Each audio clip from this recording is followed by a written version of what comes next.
Hi everyone, പുതിയൊരു വീഡിയോയിലേക്ക് എല്ലാവർക്കും സ്വാഗതം. ഞാനിന്ന് അബുദാബിയിലെ കുറച്ച് സ്ഥലങ്ങൾ നിങ്ങൾക്ക് കാണിച്ചു തരാം. ഈ സ്ഥലങ്ങളിലൊക്കെ നഗര സൗന്ദര്യവൽക്കരണത്തിൻ്റെ ഭാഗമായിട്ട് ഒരുപാട് കാര്യങ്ങൾ ഇവിടുത്തെ ഭരണകൂടം ഇപ്പോൾ ചെയ്തുകൊണ്ടിരിക്കുകയാണ്.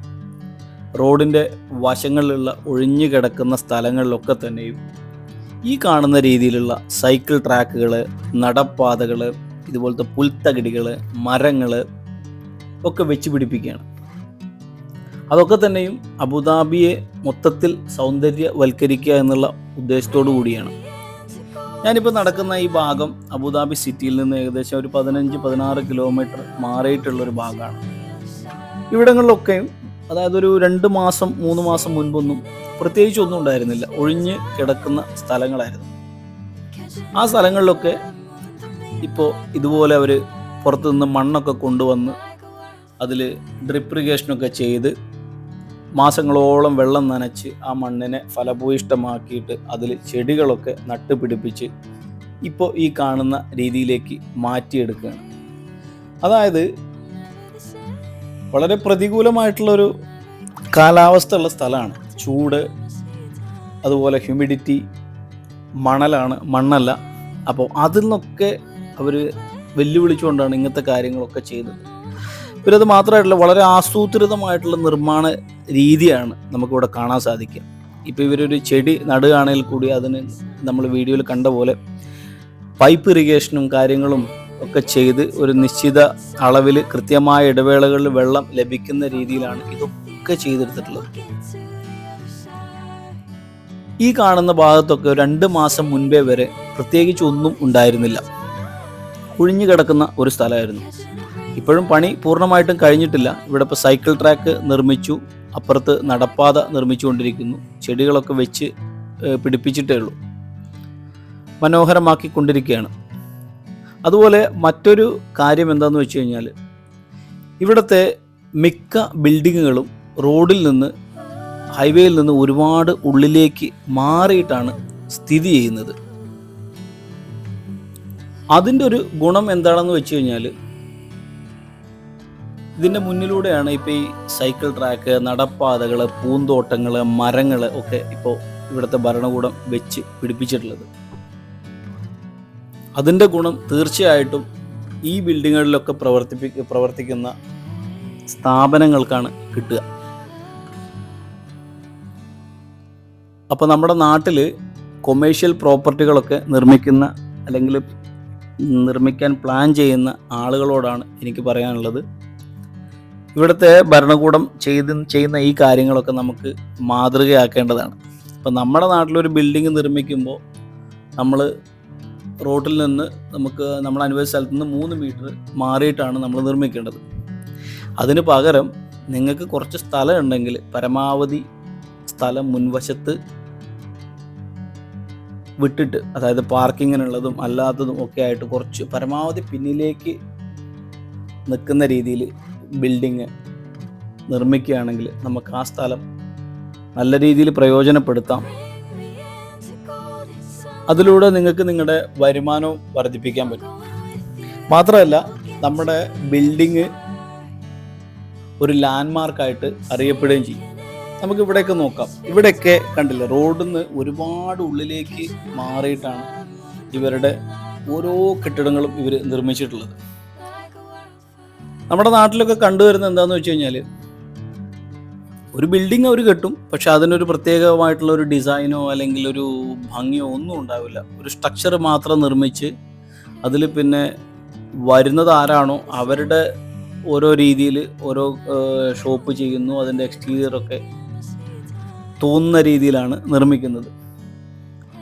അപ്പം നമ്മളായിട്ട് തന്നെ നമ്മളൊരു ബിൽഡിങ് ചെയ്യുമ്പോൾ അതിൻ്റെ പൂർണ്ണമായിട്ടുള്ള എല്ലാ കാര്യങ്ങളും, അതായത് ഇപ്പോൾ നമ്മുടെ നാട്ടിൽ ഒരു കെട്ടിടം നിർമ്മിക്കുമ്പോൾ അതിൻ്റെ എക്സ്റ്റീരിയറിന് കാര്യമായിട്ടുള്ള പ്രാധാന്യം കൊടുക്കുന്നത് ഇതുവരെ കണ്ടിട്ടില്ല.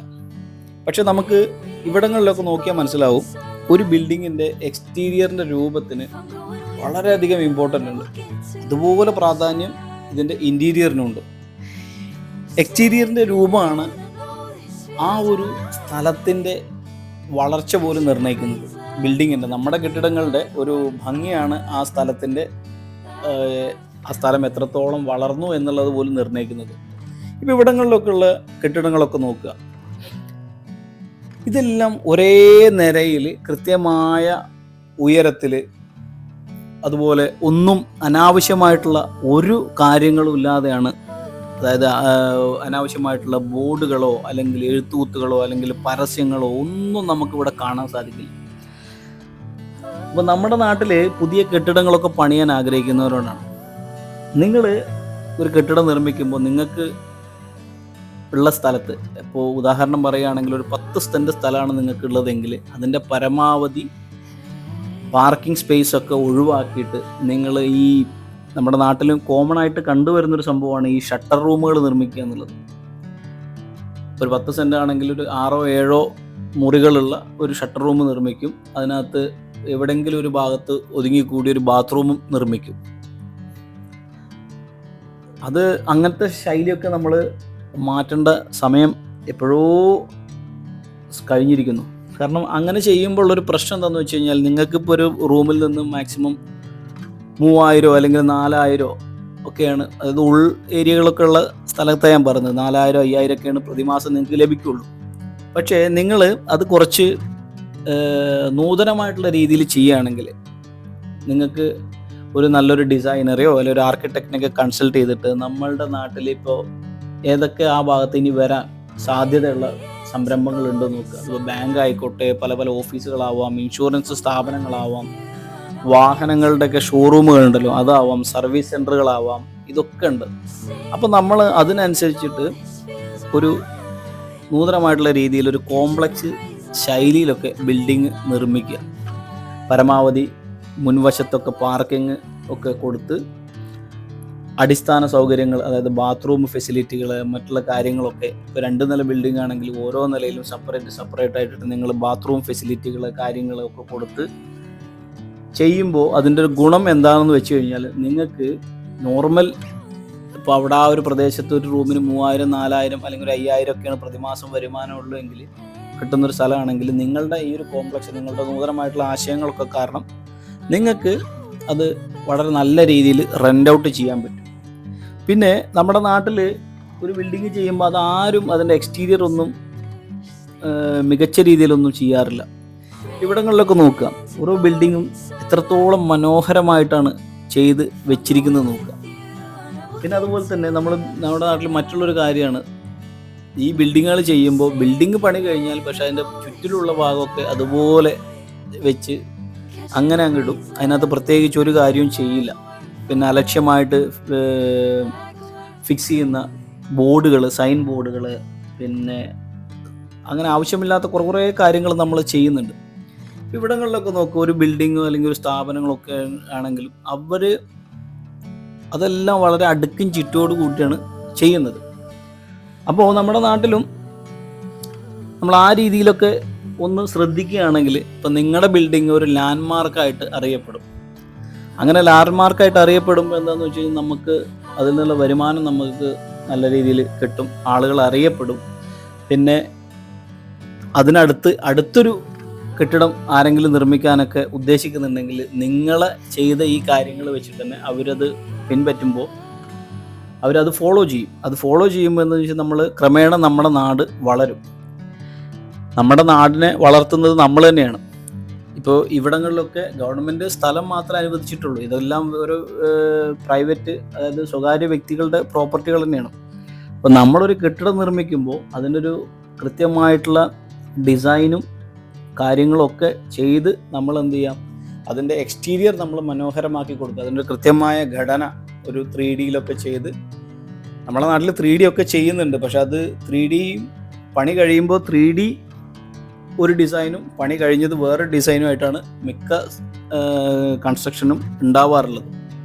പക്ഷേ ഇവിടങ്ങളിലൊക്കെ 3D എന്താണോ അത് തന്നെയായിരിക്കും ആ ബിൽഡിങ്ങിൻ്റെ എക്സ്റ്റീരിയറും ഇൻറ്റീരിയറും ഒക്കെ വരുന്നത്. അങ്ങനെ ആകുമ്പോൾ എന്താണെന്ന് വെച്ച് കഴിഞ്ഞാൽ, ആ നാട് വികസിക്കും. പിന്നെ നിങ്ങൾക്കിപ്പോൾ എന്താ വെച്ചാൽ, നിങ്ങൾക്ക് കിട്ടുന്ന വരുമാനം അത്യാവശ്യം നല്ല രീതിയിൽ നിങ്ങൾക്ക് ഉയർത്താൻ പറ്റും. നല്ല സൗകര്യങ്ങളുള്ളൊരു കെട്ടിടമാണ് നിങ്ങൾ നിർമ്മിക്കുന്നതെങ്കിൽ അത് നല്ല രീതിയിൽ മൊത്തം ചിലപ്പോൾ ഒരു സ്ഥാപനം ഒന്നിച്ച് അത് അവർ എടുക്കുകയും നിങ്ങൾക്ക് അത് ആ വഴി നിങ്ങൾ ഉദ്ദേശിക്കുന്നതിനേക്കാൾ അപ്പുറം നിങ്ങൾക്കൊരു മാസ വരുമാനമൊക്കെ ലഭിക്കുന്ന രീതിയിൽ നമുക്ക് ആക്കിയെടുക്കാൻ പറ്റും. പിന്നെ മറ്റൊരു കാര്യമാണ്, ഇപ്പോൾ ഇവിടെ ഓരോ ഷോപ്പിൻ്റെ മുൻഭാഗത്തും പാർക്കിങ്ങിനൊക്കെ പ്രത്യേകം സ്പേസ് തിരിച്ച് ആളുകൾക്ക് നടക്കാനുള്ള പ്രത്യേകം സ്പേസ് തിരിച്ച് ഒക്കെ ചെയ്തിട്ടുണ്ട്. അപ്പോൾ നമ്മുടെ നാട്ടിൽ ഗവൺമെൻറ് ഒന്നും ആ കാര്യങ്ങളൊന്നും ചെയ്തു തരുന്നില്ല. പക്ഷെ ഇവിടെയൊക്കെ ഇത് മുനിസിപ്പാലിറ്റിയാണ്, പക്ഷെ അതിനുള്ള അവർ പാർക്കിംഗ് ഫീസൊക്കെ ഈടാക്കുന്നുണ്ട്.